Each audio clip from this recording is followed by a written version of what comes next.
back to my channel. Today in this video we will learn something about GST. What does GST means? What does GST comprises of? What are the types of GST? Who has introduced or launched the GST? On what date GST has been launched? So these all things we will discuss today. So let's begin. GST, the full form of GST is Goods and Service Tax. Okay, by PM Narendra Modi. It is launched on 1st July 2017. Okay, our Prime Minister Shri Narendra Modi ji has launched GST on 1st July 2017. Now, what does GST means? So, GST is an indirect tax used in India on supply of goods and services. Okay, it is a comprehensive multi-stage destination-based tax because it has subsumed almost all the indirect taxes except a few taxes in the states. Okay, it is a kind of indirect tax which has just removed the other different type of indirect tax on the goods and services, on the supply of goods and services. Now here one word came, that all the indirect tax. So taxes are comprises of two parts, that is direct tax and indirect tax. Okay, direct tax means all those taxes which the consumer has to pay on their direct income. Okay, whatever the income earned by the person directly, that on that direct tax is applied. For example, income tax, wealth tax, these are the example of direct taxes. Indirect tax, the burden of this tax is imposed on customers indirectly, not in a direct way. Okay, so such kind of taxes include that VAT, sales tax, then different custom duties and all. Different type of indirect taxes are there. So all the indirect taxes are removed by now GST. Now all the taxes are subsumed into the GST. Okay, let's learn something more about the taxes.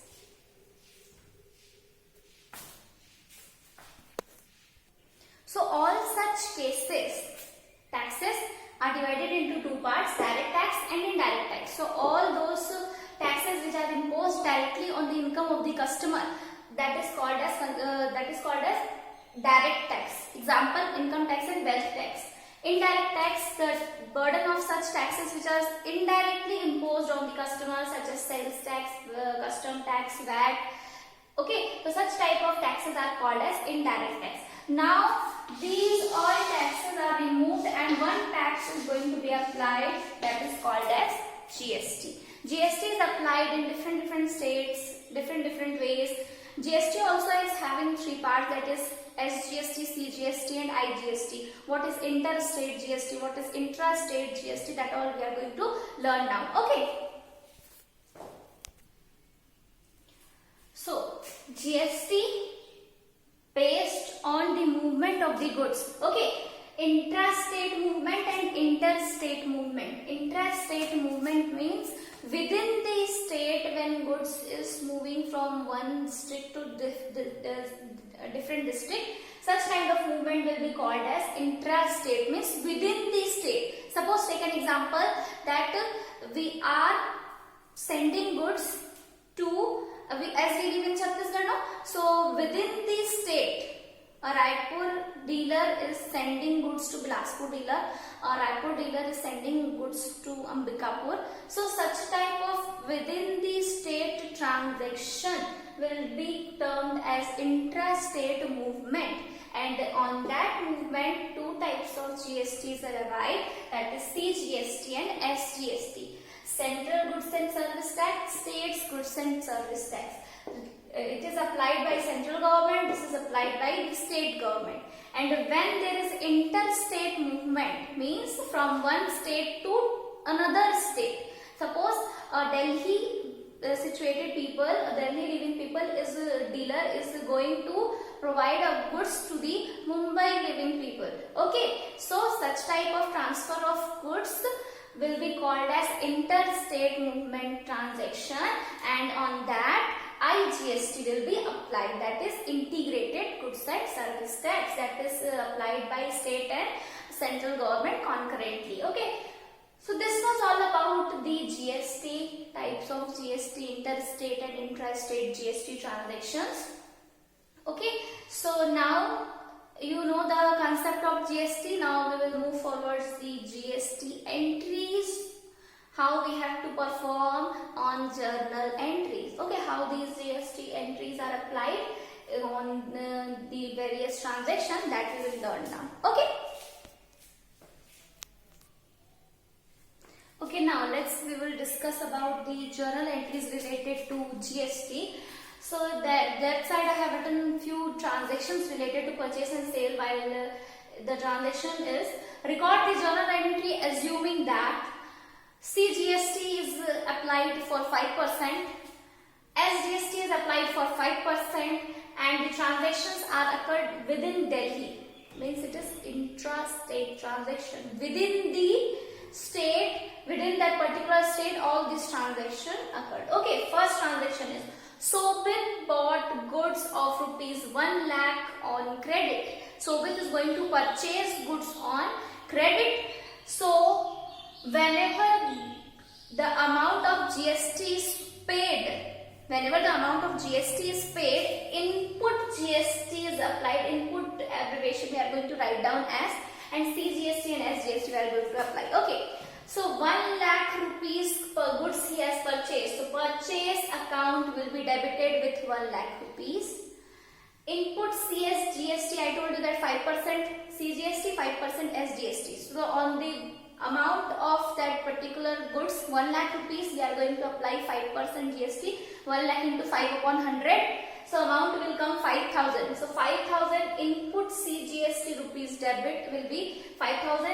Input SGST will be written. Sorry. Okay. So input CGST and input SGST 5,000 we are going to apply, and to creditor account. Here name is not given, that to whom he has purchased goods on credit. That's why the creditor we have written. If the name would have given there na, so the name of the person we could have written there. So to creditor account, the total amount which the person is going to pay is 1,10,000 rupees. 5,000 CGST and SGST is applied on that particular purchase amount.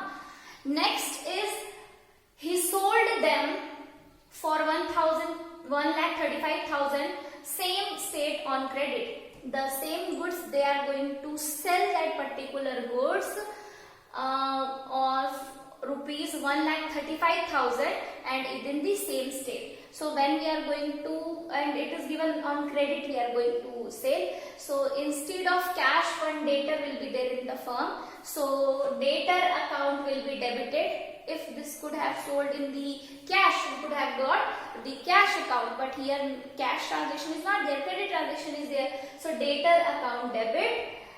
This amount will come by after calculating these transactions. To sales account, the amount of goods is 1,35,000 rupees, and on that we will apply 5% GST, and whenever we are going to get the amount, the abbreviation is written as output CGST to output SGST. So on 1,35,000 we have to apply 5%, so 1,35,000 into 5 by 100, it will come 6,750. So 5% CGST, 5% SGST. So debtor account debit to sales 1,35,000, to output CGST 6,750, to output SGST 6,750, and the total amount we are going to get from the debtor is 1,48,500 rupees. Okay. Now, next is bought furniture for rupees 10,000. So, furniture is coming to our firm. Okay, furniture is coming to our firm. We are going to pay the amount. So, input CGST on 10,000, 5% CGST, 5% SGST. Okay, 5 by 100. So it will come 100 and 100 rupees. Okay. And the totaling amount we are going to pay in the bank column. I just hope that these GST entries are clear to everyone. In the same case, we can apply IGST also. Suppose the purchase of goods was not from the Delhi, it could have purchased from Mumbai. So purchase account debit will be there. Input IGST account will be there, and the rate 10% GST will be applied, and we have to write down to creditors account. In the same way, we can apply the IGST also, and if it is not given in the question, so you will add the amount of CGST and SGST, the total amount we are going to apply as IGST. I just hope that these all transactions and entries are clear to everyone. If you are having any kind of doubt, you can put a message in the comment box and I will clarify your doubts also. Okay? Thank you. Have a good day.